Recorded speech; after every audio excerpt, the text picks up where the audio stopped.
जहाँ तक मस्जिद का सवाल है तो मैं ये करेक्शन करना बहुत ज़रूरी है।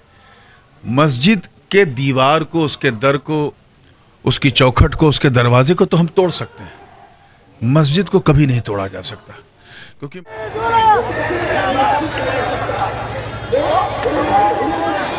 औलादे रसूल, औलादे रसूल, औलादे रसूल, हुजूर नूरानी मियां साहिब किबला, अशरफी दूल्हा, अशरफी दूल्हा, अशरफी दूल्हा, नारे तकबीर। नमस्कार, आदाब साथियों। इस समय हम हिंदुस्तान ही नहीं बल्कि पूरे वर्ल्ड के जाने माने व्यक्ति से मुखातिब हो रहे हैं। एक बहुत ही सुप्रसिद्ध व्यक्ति हैं, इनसे हम जो है कुछ बातें करेंगे। हमारे इलाके में आए हैं तो इनसे हम कुछ जानने की कोशिश करेंगे। जी आदाब, बहुत बहुत जी सर, बड़े खुशकिस्मत हैं हम जो आपसे जो है मुखातिब हुए हैं। सर, ज़रा जो है हम आपसे जानना चाहेंगे कि इलाके में जो है अभी खास करके लड़कियों को लेकर, उनके तालीमों को लेकर जो है कहना चाहेंगे। बिस्मिल्लाहिर्रहमानिर्रहीम। देखिए, सबसे बुनियादी चीज़ आज के ज़माने में अगर तरक्की और कामयाबी के लिए है तो वो तालीम है। एंड विदाउट ए डाउट तालीम और शिक्षा वो मार्ग है जिसके ज़रिए इंसान कामयाबी की सारी मंजिलों को तय करता है। कहीं ना कहीं हमारा जो भारतीय समाज है और हमारी जो बच्चियां जो घरों में पढ़ती थीं और जिस रीति रिवाज और परंपराओं की चादर को ओढ़ के उन्हें रहना पड़ता था, उसकी वजह से एक तालीम और शिक्षा का जो स्तर औरतों में, महिलाओं में होना चाहिए वो नहीं हो रहा था। लेकिन अब एक इनकलाब आया है। पिछले तकरीबन मैं देख रहा हूँ कि 20-25 साल से हमारे समाज की औरतें, चाहे वो हिंदू हों, मुस्लिम हों, सभी ये चाहती हैं कि वो अपना करियर खुद बनाएं। जब वो विदा हों तो जिस घर में जाएं उस घर के लिए बोझ बन के ना जाएं, बल्कि ऐसे संस्कार, ऐसी शिक्षा और ऐसी तालीम लेके जाएं कि उस घर के लिए उनका आना जो है वो खुशाइंद हो। तो ये एक बहुत बड़ी नेमत है। तो मैं यही कहूँगा कि अगर किसी घर में इनकलाबी काम करना है, कहीं का इन्वायरमेंट चेंज करना है, किसी घर में तब्दीली लाना है, तो उस घर की महिलाओं का, वहाँ की बच्चियों का पढ़ना बहुत ज़रूरी है। जब एक औरत पढ़ती है तो केवल एक औरत ही नहीं पढ़ती बल्कि पूरा समाज पढ़ता है। जी, तो ये सबसे बुनियादी बात है।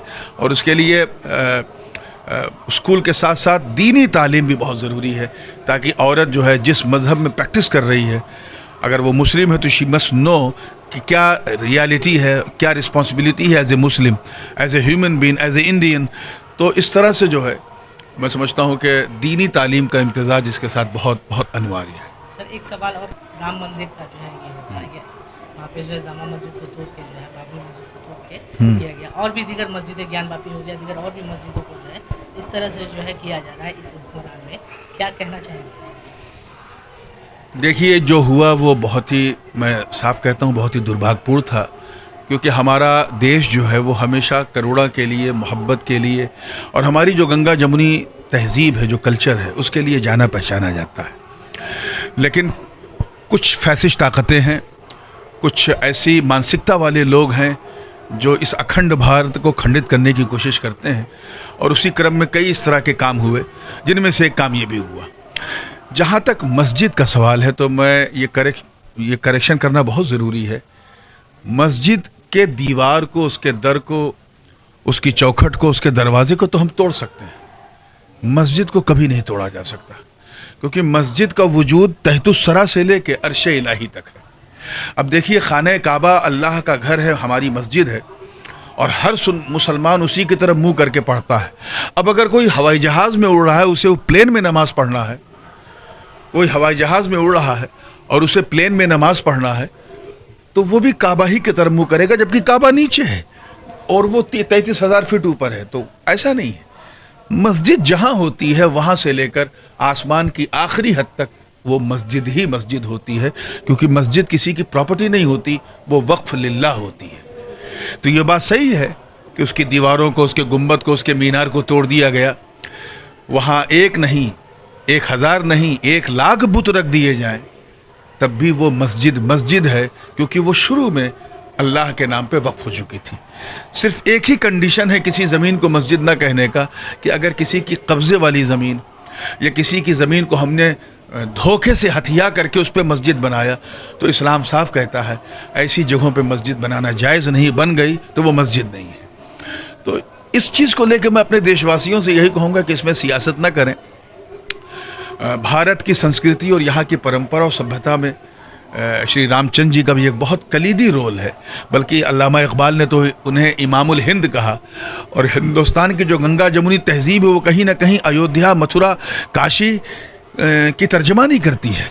तो अब अगर ऐसी कोई चीज़ है तो उसे अल्लाह की हिकमत, उसकी मसलहत समझ के बहुत ही गंभीरता पूर्वक जो है इस मसले को देखना चाहिए। इसमें किसी तरह का इश्तिआल नहीं होना चाहिए, किसी तरह की नज़्म नस्ख में कोई ऐसी कमी ना आवे कि जिससे जो है वो एक अच्छा मुआशरा जो है वो बिगड़ जाए। तो जितनी कोशिश हो इसको राजनीति से दूर रखना चाहिए। इजराइल और फिलिस्तीन की लड़ाई को किस तरह से देखते हैं आप, क्या कहना चाहेंगे? देखिए, ये तो ज़बरदस्ती की लड़ाई है। इजराइल कभी एग्जिस्ट करता ही नहीं था अरब में। इस्लाम जब आया और जब पूरे अरब में इस्लाम फैल गया, तो जो भी यहूदी उस वक्त हुआ करते थे वो ज़्यादातर ईस्टर्न यूरोप या वेस्टर्न यूरोप में चले गए थे, जिनका नरसंहार जो है बाद में फिर बहुत बुरी तरीके से हिटलर ने किया। हिटलर के नरसंहार से अपनी जान को बचाने के लिए कुछ गिने चुने यहूदी वो अरब में आए, और उन्होंने, क्योंकि ये यरूशलेम एक ऐसी धरती है जिसका ताल्लुक इस्लाम से भी है, जुइज़्म से भी है और क्रिश्चियनिटी से भी है, क्योंकि हज़रत ईसा भी वहीं आए, हज़रत मूसा भी वहीं आए, और हज़रत मोहम्मद वसल्लम को मेराज भी वहीं से हुई। तो ये तीनों धर्म में उसकी मान्यताएं जो है बड़ी समानता के साथ है। तो वो यहूदी जब वहाँ से अपनी जान बचा करके और जर्मनी से आए, तो उनको उस वक्त ऑटोमन एम्पायर क्योंकि था, और उन्होंने पनाह दी, और उन्होंने एक ख़ास स्पेसिफिक एरिया उनके लिए तैयार किया कि आप लोग अक़लियत हैं, माइनॉरिटी हैं, हम आपका ध्यान रखेंगे। फिर वो धीरे धीरे बढ़ते गए, और जब फर्स्ट वर्ल्ड वॉर के बाद जब ऑटोमन एम्पायर चला गया, तो ऑटोमन एम्पायर के ख़त्म होने के बाद जब अमेरिका और रशिया और ख़ासकर ब्रिटेन, इन्होंने जो है इजराइल की पुष्पनाही की, और इन्होंने कहा कि तुम लोग ऐसे सिकुड़ के क्यों रह रहे हो, तुम आगे बढ़ो, हम तुम्हारा सपोर्ट करेंगे। तो पीछे से उन्होंने सपोर्ट किया, और उसका रिजल्ट ये निकला कि 1920 के बाद से जो हंगामा शुरू हुआ, सन 1948 आते आते इजराइल जो है वो उसका एक एरिया जो है काफ़ी डेवलप हो गया था, और 66-67 तक पहुँचते पहुँचते इतना फैल गया था कि सिर्फ गाज़ा पट्टी तक ही फ़िलिस्तीन रह गया था। तो इसका किस्सा बिल्कुल क्लियर है। कोई आपका घर छीन ले, आपका आंगन छीन ले, आपका मकान छीन के आप पर हुकूमत करे, तो आप उसके बारे में क्या कह सकते हैं। तो इजराइल का कि उसका यही इतिहास है, उसकी यही हिस्ट्री है, और वहाँ के जो मजलूम फ़िलिस्तीनी हैं, कहीं ना कहीं वो उन्होंने ये सोच के जो पनाह दी कि आप वहाँ से सताए गए, मारे गए, अपने परिवार को छोड़ के भाग के आए हैं, तो उससे एक सबक भी मिलता है कि जब भी हम किसी को पनाह दें तो हमें ये ध्यान में रखना चाहिए कि पनाह जो है वो पनाह तक रहे, वो पनाह किसी पावर तक मुंतकिल ना हो। तो यही उसका मसला है। बस हम दुआ कर सकते हैं कि अल्लाह ताला फ़िलिस्तीन के मुसलमानों की हिफाजत करे। बस ठीक है। आखिर में सर, इलाके के लोगों के लिए क्या कहना चाहेंगे, क्या मैसेज, क्या संदेश? मैं इस इलाके में बहुत कम आता हूँ, लेकिन मैं जब भी आता हूँ तो मैं एक चीज़ बहुत सिमिलर ये पाता हूँ कि यहाँ के लोग सबसे ज़्यादा पलायन करते हैं दूसरे शहरों में, और उसकी वजह यह है कि इंफ्रास्ट्रक्चर की कमी, तालीमी इदारों की कमी, अच्छे अच्छे स्कूलों की कमी, अच्छे हॉस्पिटल्स की कमी। ये क्योंकि सीमांचल का क्षेत्र है और देश की बहुत अहम बॉर्डर्स यहाँ से लगते हैं, चाहे वो नेपाल का हो, बांग्लादेश का हो, म्यांमार का हो, चाइना का हो।